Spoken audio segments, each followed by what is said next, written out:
I'm Les Bronstein. The Dreskins are very precious friends of ours for 40 some odd years, right? Long time. This story is called, I've got to read it because I will melt into a puddle if I don't. It's called Black and White Checkered Stingy Brimmed Fedora. You need that again? Black and white checkered stingy brimmed fedora. I often visit Jonah Dreskin. That is to say, I often stop by his grave and say hello. In my line of work, I am frequently at the Sharon Gardens Cemetery conducting funerals.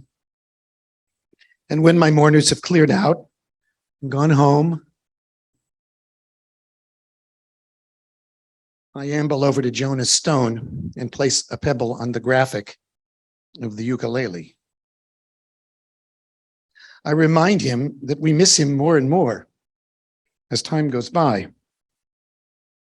My family knew Jonah since he was born. In fact, before he was born, he was one of the begged babies who did everything in their power to avoid having to sit through their parents' boring begged rekefet rehearsals and concerts. God forbid the concerts. Aye. But I knew him best as an actor in the perennial repertory cast of the playgroup theater. Every time Jonah ascended the stage to portray another character, I would eventually see that character as part of his ever-growing personality, his real personality, because he could do what actors yearn to do. Namely, he could become his character because he could find that character down inside his own self. It was a freaking scream in hair, filling the stage with life less than a year before he lost his life. Likewise, in many memorable productions, You Should Only Know. My favorite of his PGT portrayals was the doctor in Marvin's Room back in 2007. The doctor was the only sane person in the dramatis personae. He was the only one in touch with reality, including the darker parts of reality. He told people, that's these characters, truths that they did not want to hear. And he did it without losing his cool. Is that how we remember Jonah?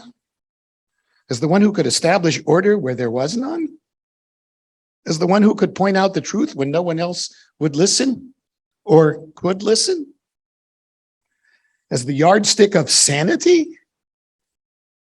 For those who watched him in that play and who knew him in life, the answer is yes, that too was Jonah.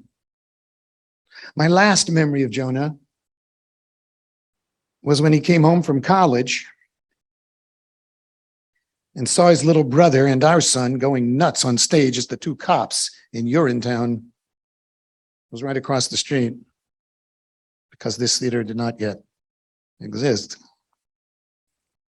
But my best last memory of him was from the previous summer, his last summer in life. Jonah served on the staff of the PGT summer program, which was renting space that year at our synagogue here in White Plains. Because I work in the same building, I saw him every day. Every day he wore a black and white checkered, stingy brimmed fedora. Clearly, it had become his new trademark. Just then, that was his new trademark.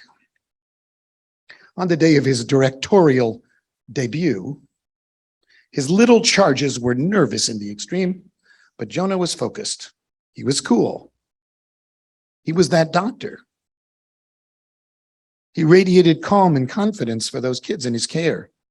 I'm sure they looked at his serious face framed by his silly hat, and they thought to themselves, Jonah thinks I can do this, so I think I can do this. And they did it. They were great. Of course they were. I went to congratulate him.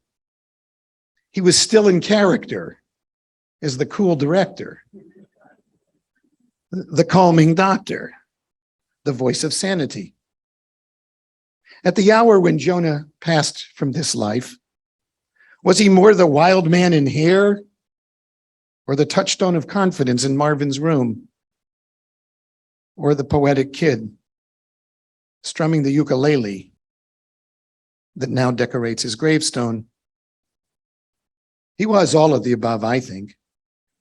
And as I am fortunate to tell him often, we miss all of those Jonahs.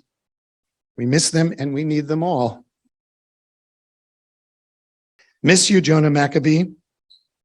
Miss you terribly. Please know that all of your characters inhabit this stage that now bears your name. And know that all of your students believe in themselves because of you and your crazy, playful hat.